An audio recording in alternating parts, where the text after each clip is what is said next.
Ministro Marco Aurélio Mello, decano do Supremo Tribunal Federal. Ministro, mais uma vez um prazer ouvi-lo aqui no Jornal Gente da Rádio Bandeirantes. Bom dia para o senhor, tudo bem? Bom dia, uma satisfação enorme falar aos ouvintes da Bandeirantes. Agora, uma observação. Eu sou um dos integrantes do Supremo e o mais antigo apenas. E não há, quer no âmbito financeiro, em termos de recebimento, de vencimentos, de remuneração, quer também no âmbito da atuação, qualquer supremacia em relação aos colegas. Somos iguais, ombreamos. Certamente, o senhor sempre ressalta isso, né? Mas de qualquer forma, é o ministro mais antigo aí na corte, pelo menos até o dia 12 de julho, assim esperamos. Quando o senhor vai completar 75 anos e aí vai ter a aposentadoria compulsória. Experiência, eu terei 30 anos de Supremo, 42 anos em colegiado julgador e é bastante tempo. É sinal de que eu gosto muito do que faço, porque no sistema nacional eu poderia estar aposentado mamando nas tetas da viúva, que é o Brasil, que é a União, desde os 52 anos de idade.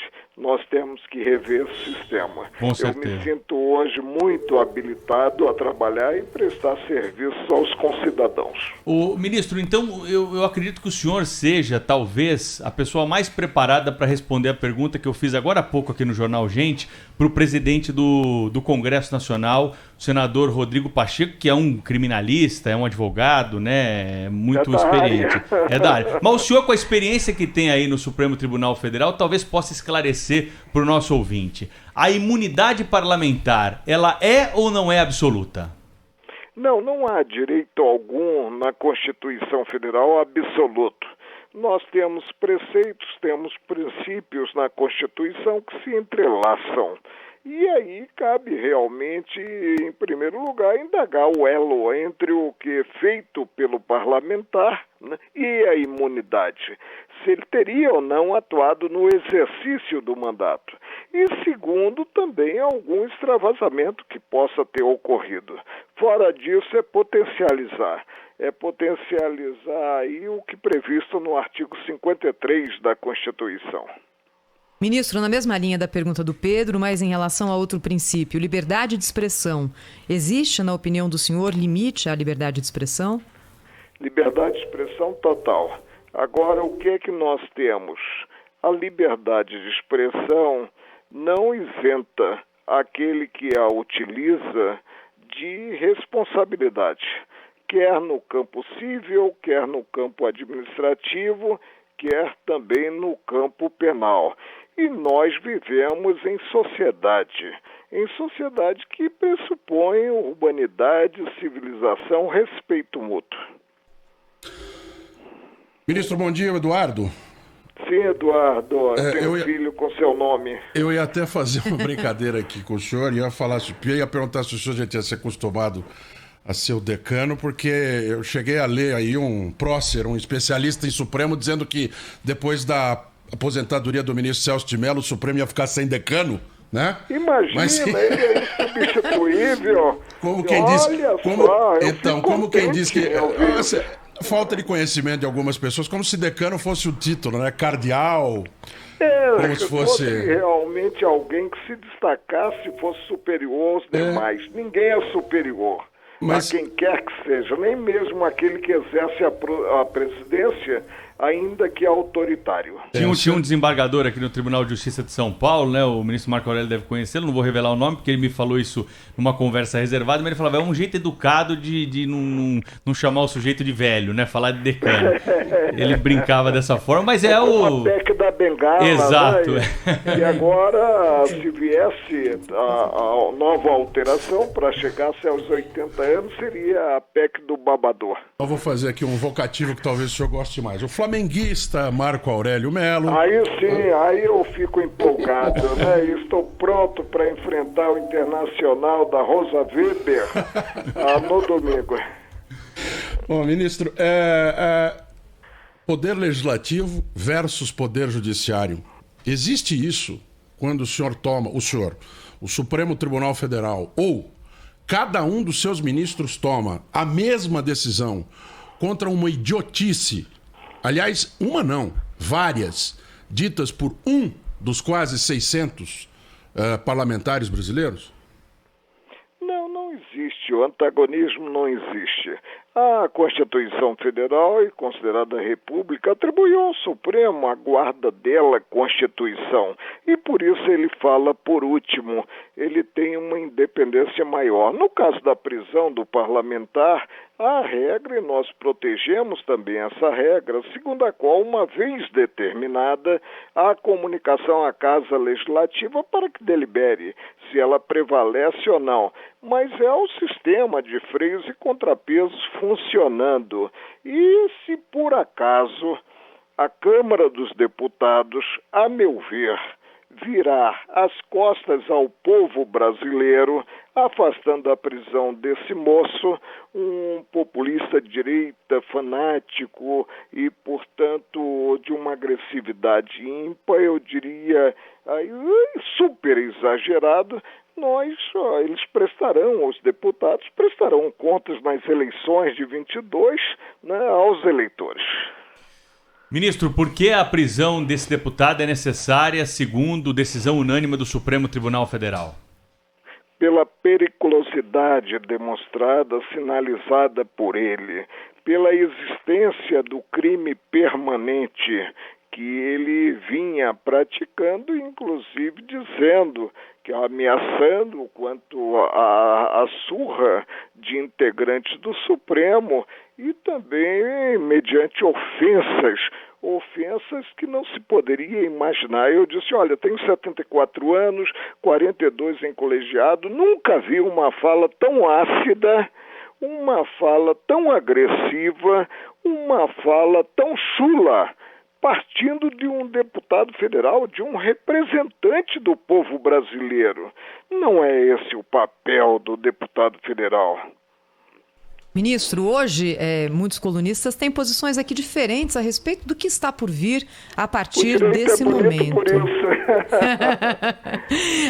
Alguns dizem que a decisão unânime do Supremo dificulta a reversão dessa prisão. Outros dizem que há uma articulação agora de acordo entre o Congresso e o Supremo para colocar um pouco de panos quentes, baixar a temperatura e converter essa prisão em algum tipo de medida cautelar. Isso existe? Como é que o senhor vê isso, ministro? Eu começo pelo final. Eu não fumo esse cachimbo da paz. Eu não transijo no ofício judicante. Sempre atuei assim, dando soco em ponta de faca e pegando no pesado, porque eu não sou locutor de assessor. Eu trago processos para casa. Segundo aspecto, eu levantei a preliminar, que o plenário não deveria enfrentar o tema, devia deixar apenas o relator. Resolveu enfrentar. De certa forma, criou, sob a minha ótica, um problema para a Câmara dos Deputados, porque não se trata de um ato individual de um julgador, mas sim de um ato de um colegiado e a uma só voz, sem qualquer discrepância. Os 11 votaram mantendo a prisão. Para a gente entender melhor, ministro, até porque o senhor falou da murra em ponta de faca, né? O senhor é famoso por isso, né? O senhor está na divergência várias vezes.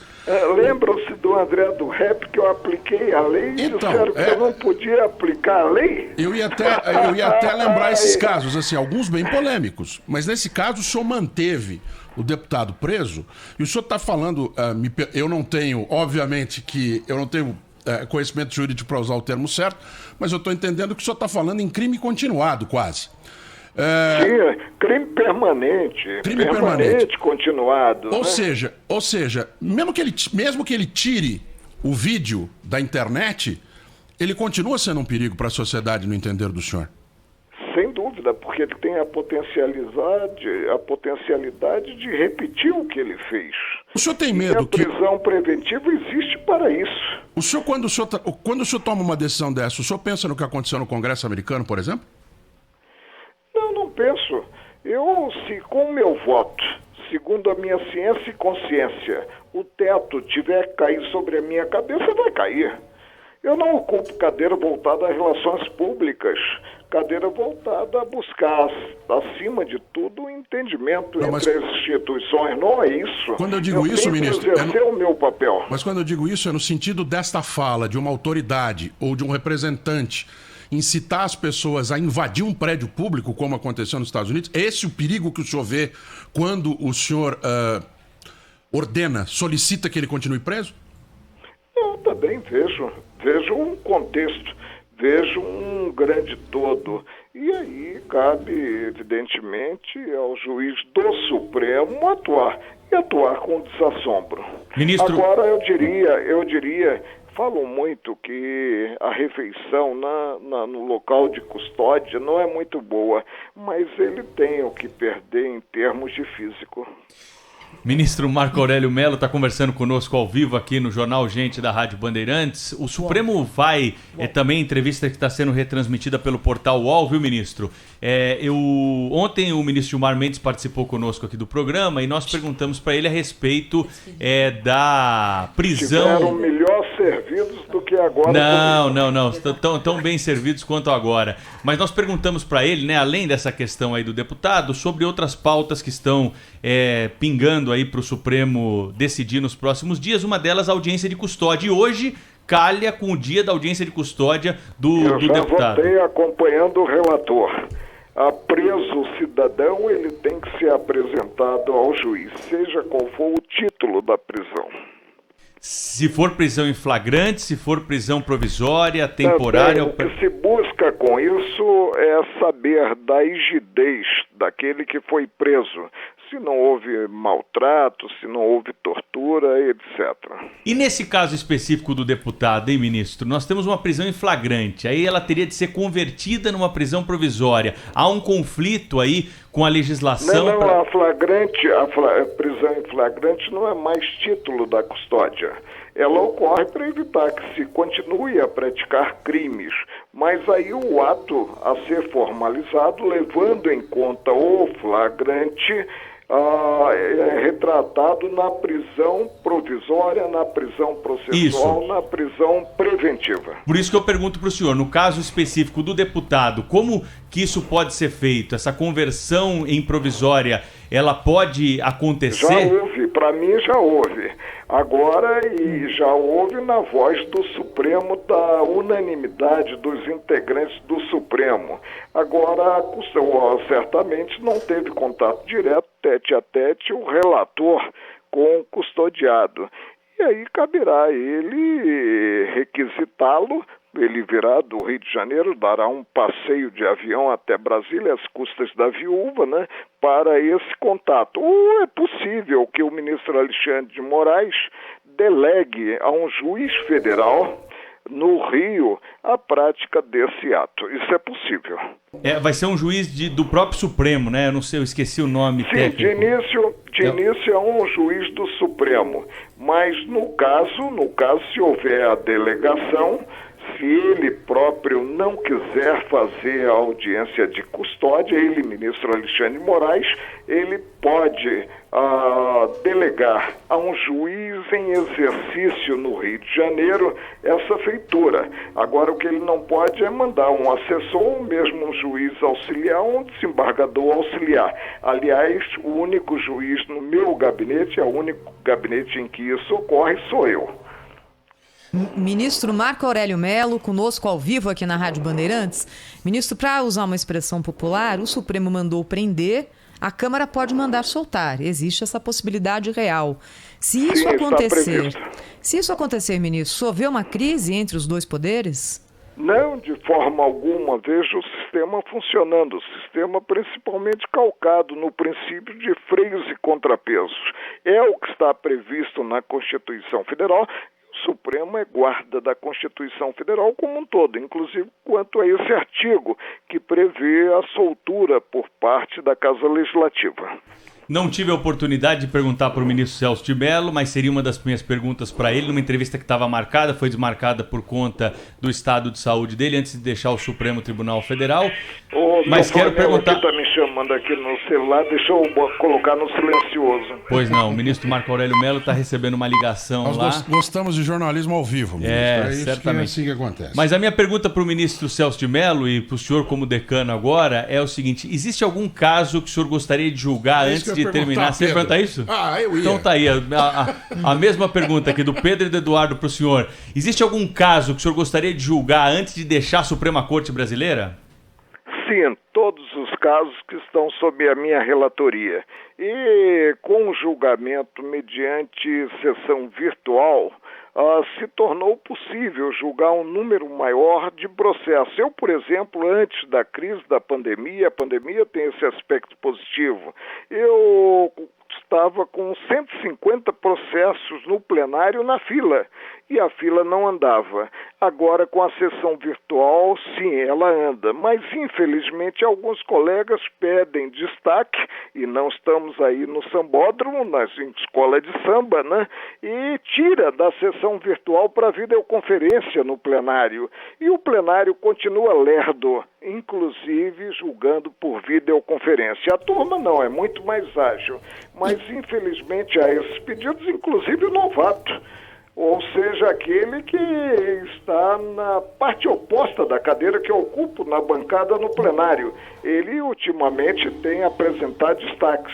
Quem sabe ele tem muitas dúvidas sobre a matéria. O senhor diria, então, que esse é um legado positivo da pandemia, ministro? É algo que o senhor deixaria o julgamento... frente? Porque... Não. Eu penso que o melhor é nos reunirmos presencialmente de forma física, porque aí nós trocamos ideias, né? Mas o senhor mesmo falou que virtual não se troca. Mas o senhor mesmo falou que a fila está andando de maneira que não costuma... Está É verdade andando, que chega muita porcaria para o senhor...